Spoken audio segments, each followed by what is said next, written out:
देखो भाई, सबसे पहले तो रेस्पिरेशन तो बाद में होगा हमारे अंदर सबसे पहले तो हमें एक्सचेंज ऑफ गैसेस किस तरह से होता है उसका एक एक प्रोसेस समझ लेते हैं। देखो भाई, मैं यहाँ पे एक चीज़ ड्रॉ कर रही हूँ, नोज से नोस्ट्रिल,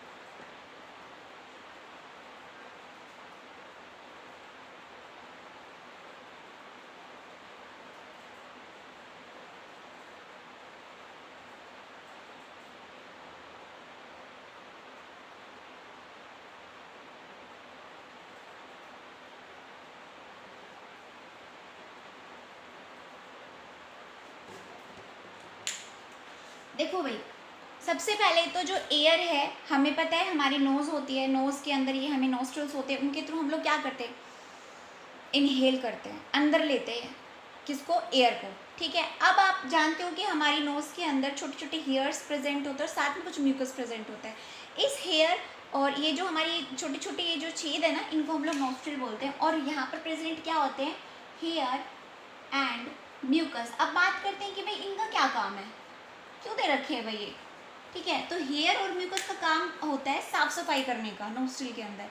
हमें पता है कि भाई हम कई बार भाई एक्टिवा पे जा रहे हैं, धूल मिट्टी खूब बढ़िया पॉल्यूशन वाली भी जगह पे जाते हैं, तो ये हेयर और म्यूकस हमारी नोज से क्या करते हैं, साफ सफाई, अंदर नहीं जाने देते डस्ट पार्टिकल्स को और माइक्रोब्स को, वहीं पे पकड़ लेते हैं। हेयर झाड़ू लगाने का काम करते हैं और म्यूकस उसको वहीं पे ट्रैप कर लेता है, वहीं पे मतलब इकट्ठा कर देता है कि भाई नहीं, एंट्री अंदर नहीं जाना, बॉडी के अंदर नहीं जाना, बॉडी के अंदर जाना अलाउड नहीं है। और अगर बाई चांस चला भी जाता है तो हम लोग क्या करते हैं, हमारे इधर इकट्ठा हो जाता है, या तो फिर हम लोग उसको एंगल्फ करके एक्सवीटर के थ्रू बाहर निकाल देते हैं, या फिर हम लोग सुबह जब उठते हैं, नहाते धोते हैं, तो क्या करते हैं, साफ सफाई करते हैं ना अपनी नॉस्ट्रल्स की, म्यूकस को बाहर निकाल देते हैं जो वहाँ पर चिपक गया है डस्ट पार्टिकल्स के साथ में। ठीक है, सब करते हैं सब। ओके, उसके बाद बात करते हैं फेरिंग्स की। अब जब नोस्ट्रल से आपको ना यहाँ पे ये चीज़ फील भी होती होगी कि एक रीज़न होता है जहाँ पर हमारा, आप लोगों को याद है मैंने बताया था कि जो विंड पाइप होता है और फूड पाइप होता है वो एक जगह पे आके मिल जाती है, एक जगह आके हमारा जो खाने वाला जो पासेज का सिस्टम है और सांस लेने वाला है एक जगह मिलता है वो।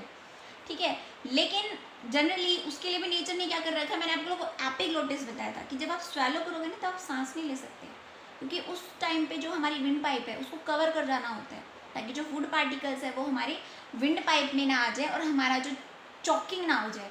कई बार हम जब जल्दी जल्दी में कोई पानी पी रहे होते हैं, कोई चीज़ खा रहे होते हैं और हंसने लग जाते हैं या प्रेशर जनरली ज़्यादा लग जाता है तो हमारी विंड पाइप में फंस भी जाता है और हमें काफ़ी तकलीफ होती है।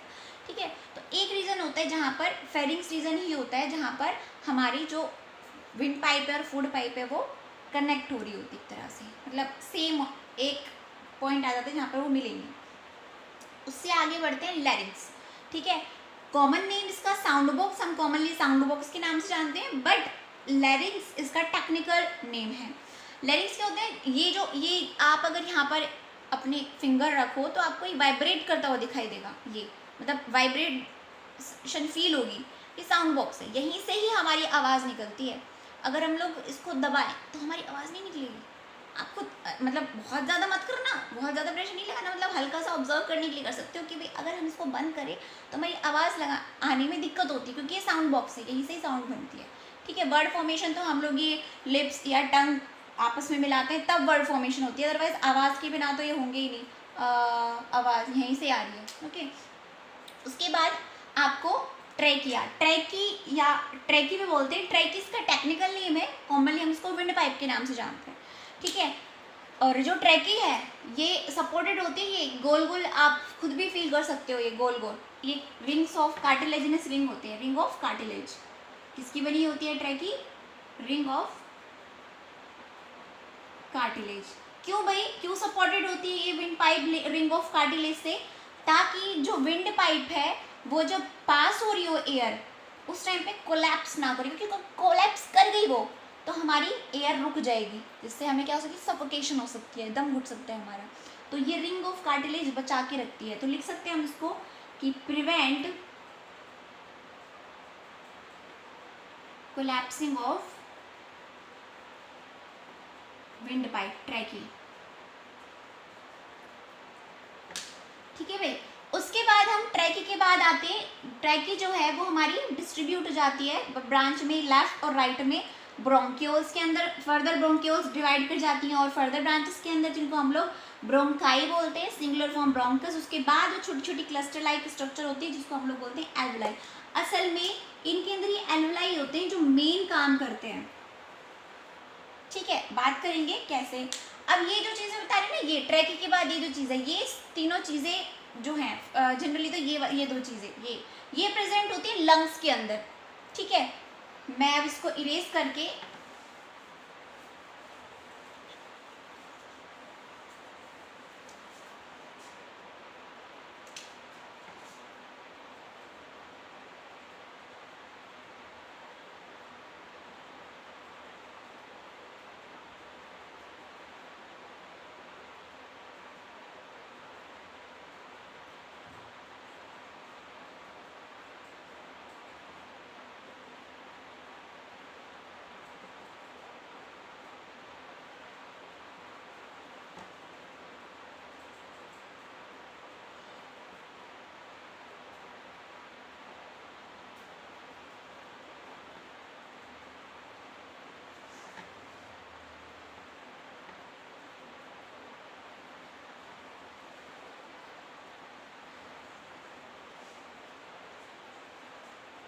लंग्स होते हैं थोड़े से ब्राउनिश कलर के होते हैं और प्रेजेंट कहाँ पे होते हैं हमारे, ये जो रीजन होता है ना, ये थोरेसिक रीजन होता है, ये वाला जो रीजन होता है यहाँ प्रेजेंट होते हैं, थोरेसिक रीजन बोलते हैं इसको। चेस्ट वाला रीजन है ना, उसके अंदर थोरेसिक रीजन, और ये थोरेसिक रीजन में भी एक स्पेस प्रेजेंट होता है। हम जानते हैं कि हमारी हड्डियाँ दिख रही होंगी, इसकी ये रिब केज है, ये रिब केज है, ये पूरा का पूरा हड्डियों का ढांचा क्या है, रिब केज। रिब केज के अगर आप अंदर देखो तो एक खाली स्पेस है एक तरह से, वो जो स्पेस है वो होती है थोरेसिक कैविटी, और उस थोरेसिक कैविटी में प्रेजेंट होते हैं सॉफ्ट ऑर्गन्स, लंग्स। तो ये रिब केज है ना, ये क्योंकि डेलिकेट होते हैं लंग्स, इनको बचा के रखते हैं। ठीक है, अब रिब केज के यहाँ पर तो ठीक है लंग्स आ गए, और उसके नीचे की साइज में यहाँ पे डायफ्राम, ये गोल से ये इस तरह से डोम शेप्ड होता है, ये एक, इसको बोलते हैं डायफ्राम। आप खुद भी हाथ लगा के फील कर सकते हो डायफ्राम को, ये जो रीजन है खाली खाली सा यहाँ पर, ये इस तरह से डायफ्राम, और उसके नीचे सिचुएटेड होते हैं हमारा जनरली स्टमक, स्मॉल इंटेस्टाइन, क्योंकि ये प्रोटेक्ट करके रखती है रिब केज, क्योंकि ये सॉफ्ट ऑर्गन्स है, डेलिकेट ऑर्गन्स है। ठीक है, तो ये रिब केज के अंदर वाली थोरेसिक कैविटी में लंग्स प्रेजेंट है। ठीक है, लेफ्ट और राइट। ओके, और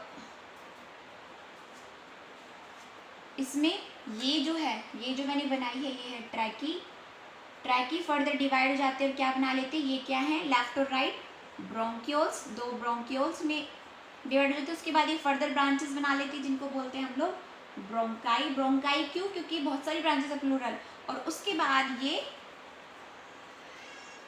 एंड हो जाती है एल्वुलाई में। मैंने बताया था एक्चुअल में लंग्स के अंदर जो फंक्शनल जो चीज़ होती है वो एल्वुलाई होती है, क्योंकि जो एक्चुअल में गैसेस का जो एक्सचेंज होगा वो इन्हीं में ही होगा, एल्वुलाई में। ठीक है, एल्वुलाई ध्यान रखना, alveoli exchange of gases alveoli के अंदर ही होगा। कैसे होता है वो हम बात करते हैं।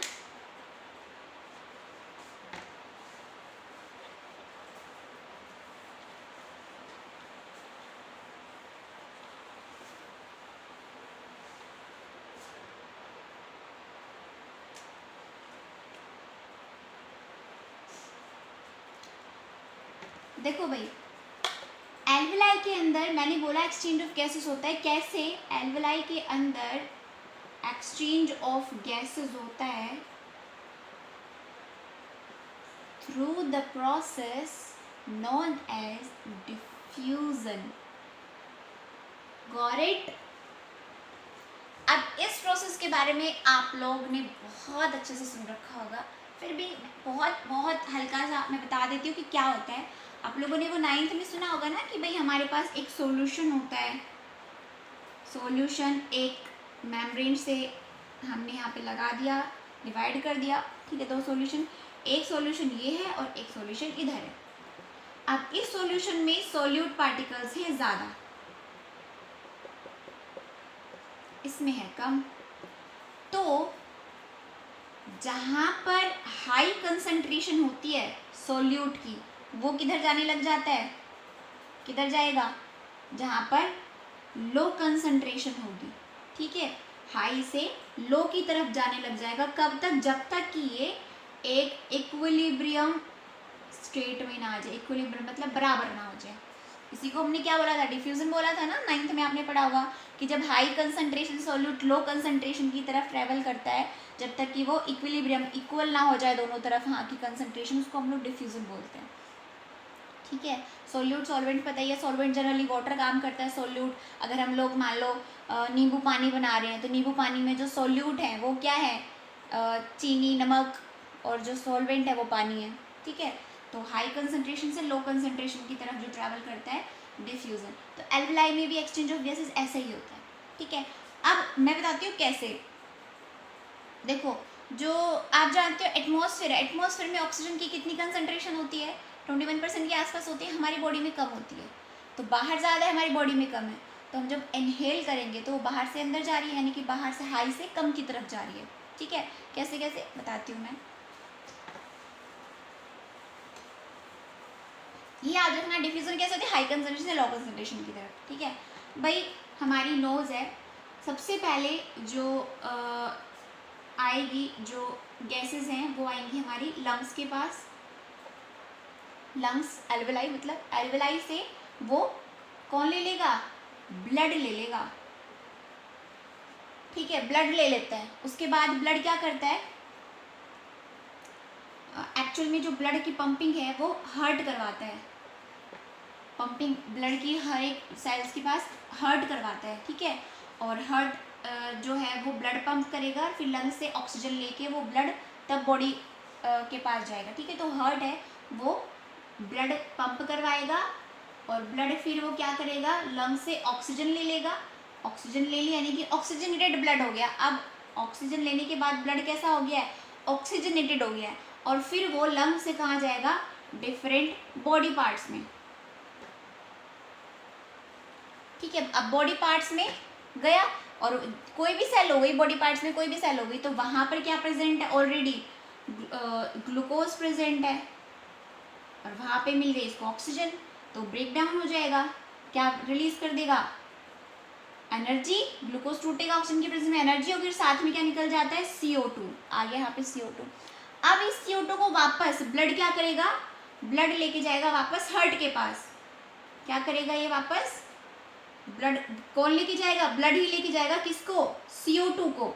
और अब ब्लड कैसा हो गया है, डीऑक्सीजनेटेड, डीऑक्सीजनेटेड या इम्प्योर ब्लड,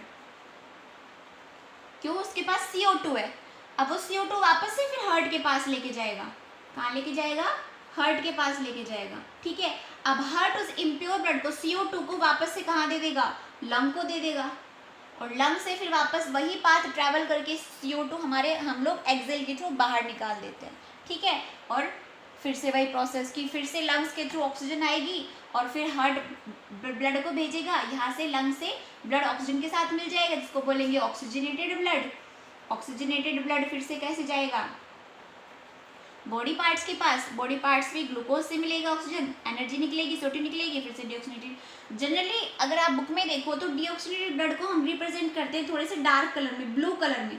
जो डार्क कलर का होता है, क्यों, उसके पास CO2 है इसलिए उसका कलर डार्क होता है। एक्चुअल में हम उसको ब्लू से रिप्रेजेंट करते हैं बुक्स में, बट ब्लू नहीं होता है वो, बस उसका रंग डार्क होता है, थोड़ा सा गाढ़ा गाढ़ा लाल होता है, बट बुक में हम उसको ब्लू से रिप्रेजेंट करते हैं। जबकि जो रेड वाला होगा, जो ऑक्सीजनेटेड ब्लड होगा, जिसमें ऑक्सीजन होगा, प्योर ब्लड, उसका कलर थोड़ा लाइट होगा, ठीक है। इस तरह से होता है, ठीक है भाई, एरोबिक रेस्पिरेशन के अंदर। तो आज हमने एरोबिक रेस्पिरेशन पढ़ा। इसके बाद हम नेक्स्ट जो टॉपिक पढ़ेंगे उसमें हम लोग एनारोबिक के बारे में, छोटा ही है, और हमारी मसल के अंदर कैसे होता है उसके बारे में बात करेंगे, ओके।